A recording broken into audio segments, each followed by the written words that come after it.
to clean up, the insurance companies to deal with, and not to mention all the memories, the precious memories that are lost in the flood. You can never replace those. An aquadam can be a tool in your arsenal to protect your home and property from the floodwaters. The cofferdam is filled with water to control water and is reusable as long as it's taken care of. It can protect your home or business from rising floodwaters like a dam, but without the beavers. It can also be used in construction. If you need an area to be dewatered, an aquadam can do the job. An aquadam was used at SeaWorld in Orlando for the Mako roller coaster ride during the coaster's construction by dewatering the work area. An aquadam is now dewatering the work area at San Antonio SeaWorld for their newest roller coaster ride. An aquadam has been used in many construction projects all around the U.S. and all around the world. Now give Aquadam a call, 707-764-2119. You can look them up online at aquadam.net. You can find them on Facebook at Aquadam Inc. You call them up, you email them, you tell them Ed Opperman sent you, and they're going to take 10% off the price. Aquadam.net, 707-764-2119.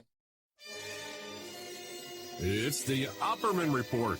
Join digital forensic investigator and PI Ed Opperman for an in-depth discussion of conspiracy theories, strategy of New World Order resistance, high-profile court cases in the news, and interviews with expert guests and authors on these topics and more. It's the Opperman Report. And now, here is investigator Ed Opperman.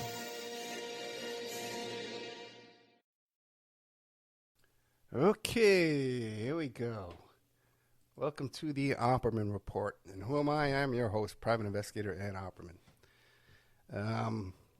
You can find me at oppermaninvestigations@gmail.com. Be sure and check out our Patreon. Everything here, Monday to Friday, AM/FM radio, you can find on Patreon with the commercials cut out, ad-free. Plus, we put up plenty of exclusive new content, exclusive to Patreon, that you won't find anywhere else on the planet. Be sure and check out my Instagram, Opperman Report Instagram. I've been putting a lot of new content up there. It's been very, very popular. And what do you call it? A lot of people can't follow and figure out what's new content and what's a repeat. So if you look at the top stories on Instagram, that's the new content for that week. 3 hours of brand new content for the podcast listeners each week. Of course, our archives are always free. You go to Spreaker.com. I do a live show every Friday night. And there's a chat room. And you get an email notification whenever I put up content. What we're going to start doing in the future is this Friday night show. I'm going to be sending it over to the stations too, okay? So it's not going to be exclusive to Spreaker any longer. So what's going to happen with that is I'm no longer going to be able to say, hey, coming up after this, these are the two new shows. But I'll kind of say it in code. I'll kind of say, hey, just really good show, okay? And I'll do it like that. But coming up after this, we have Jerry Marzinski's back. That's the fellow about the psychopaths hearing the psychotics.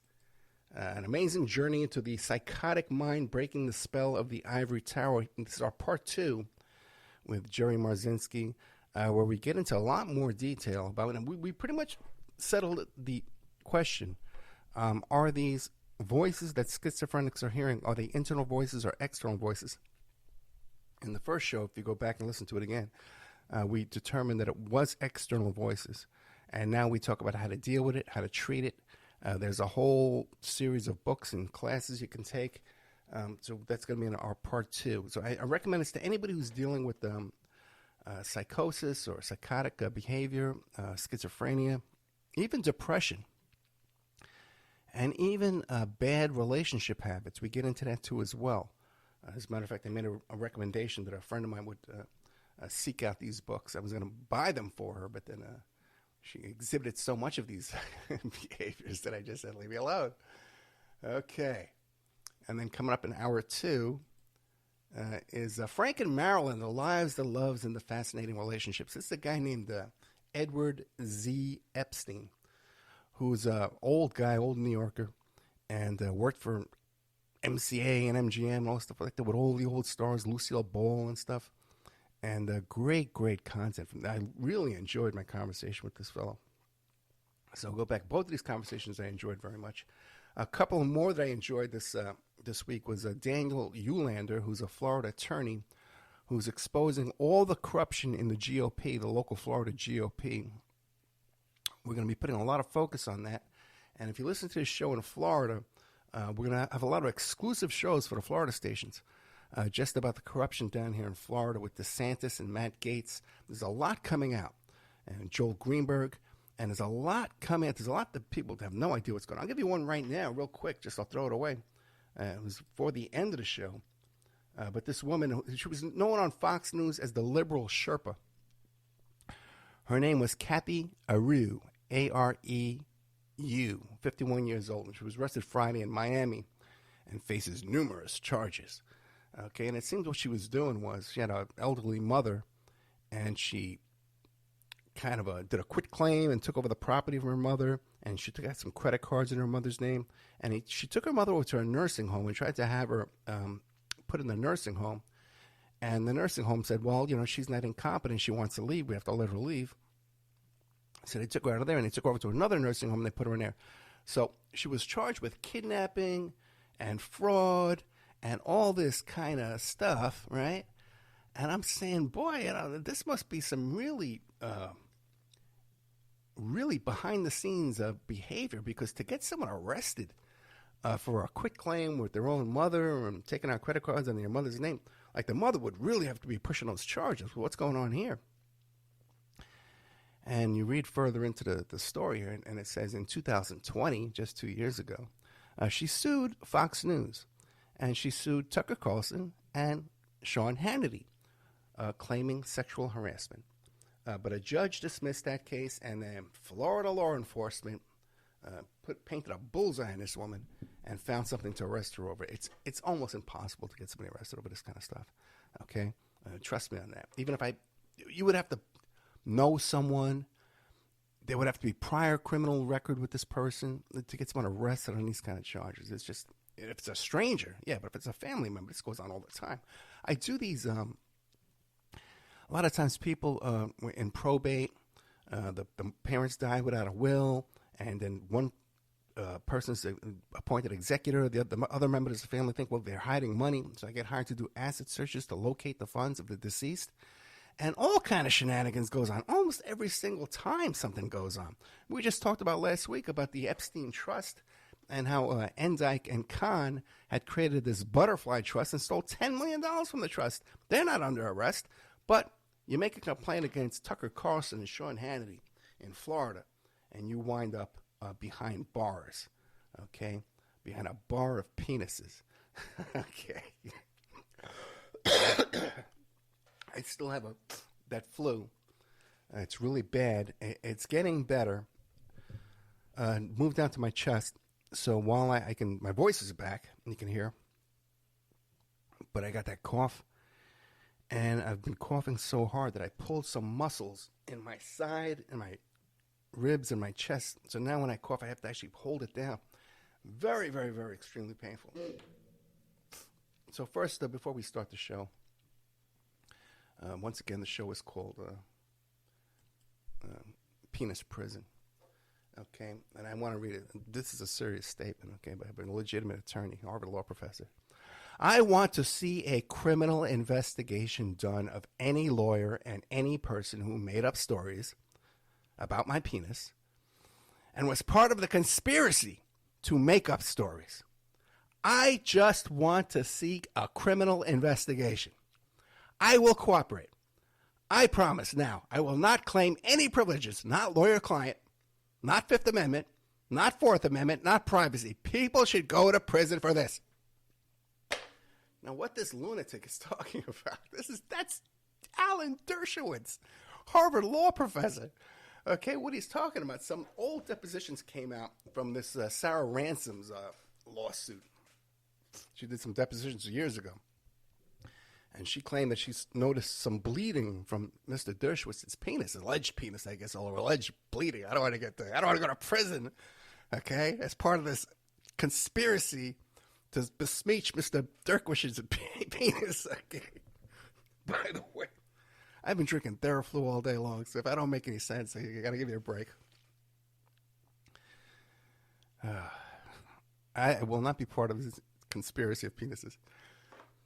I have on my Instagram the headline for that story, and then I have some kind of stuff that's kind of exclusive. This is case number 19CV0337. This is one of the goofy defamation lawsuits. And I have a portion of it, paragraph 83, page 22. Dershowitz continues to this day to insist that the terms of this settlement with Edwards, Brad Edwards, and Casal remain confidential, a position that can only be explained by Dershowitz's knowledge that revealing how much he had paid to avoid a trial of the allegations against him would reveal his guilt. Dershowitz paid to resolve that trial, to settle that case, to avoid going to court. He was accused of these same exact things, and he paid to settle. Paragraph 84.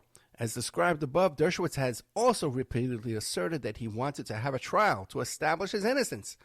By contrast, he paid to settle the case that would have provided that trial.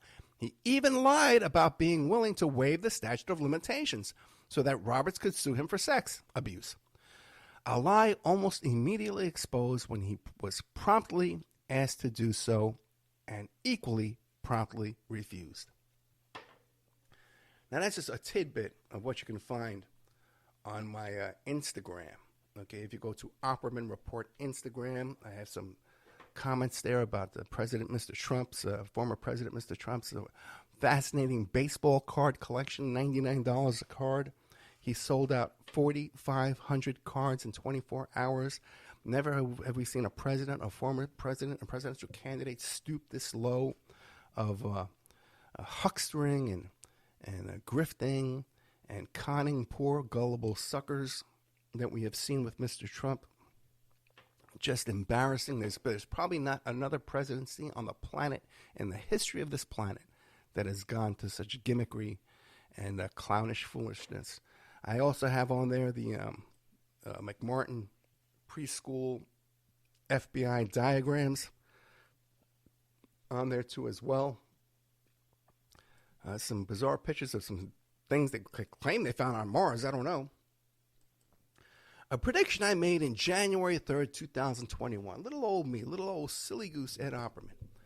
And what I say is this is after they released a phone call with Trump talking to his Department of Defense and stuff like that, trying to get them to back him up in a potential coup. And I said, you have to listen to the entire call. This is a desperate man that knows he cannot pull off a military coup. His next step will be to turn to Proud Boys type style militias to do a Bundy ranch around the White House.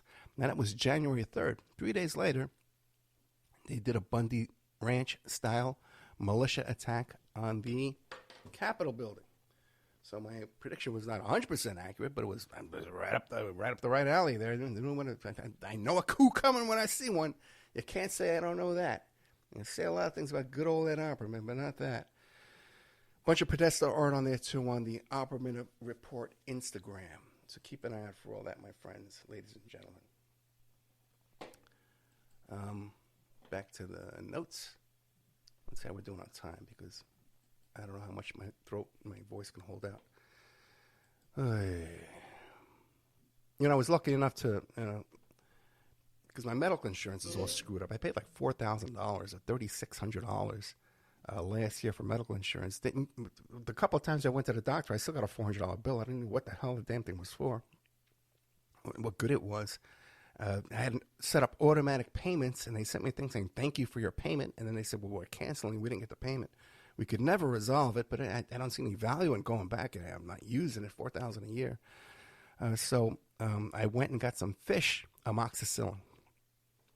It's the same amoxicillin they give to humans. It was only $25 for 100 pills. And take dosage is 500 milligrams. You take 2 of these pills a day for 7 days. It's just like the doctor would give you, the exact same thing. And I've been taking it for about 4 days. So hopefully I'll be all fully recovered by the time I get back. Victoria comes back Monday morning. I pick her up at the airport Monday morning.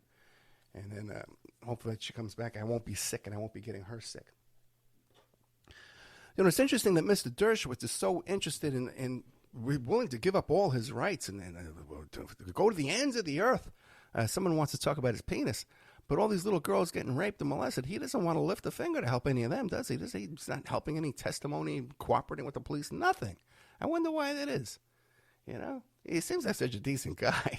You never hear any bad stories about him on the beach down there.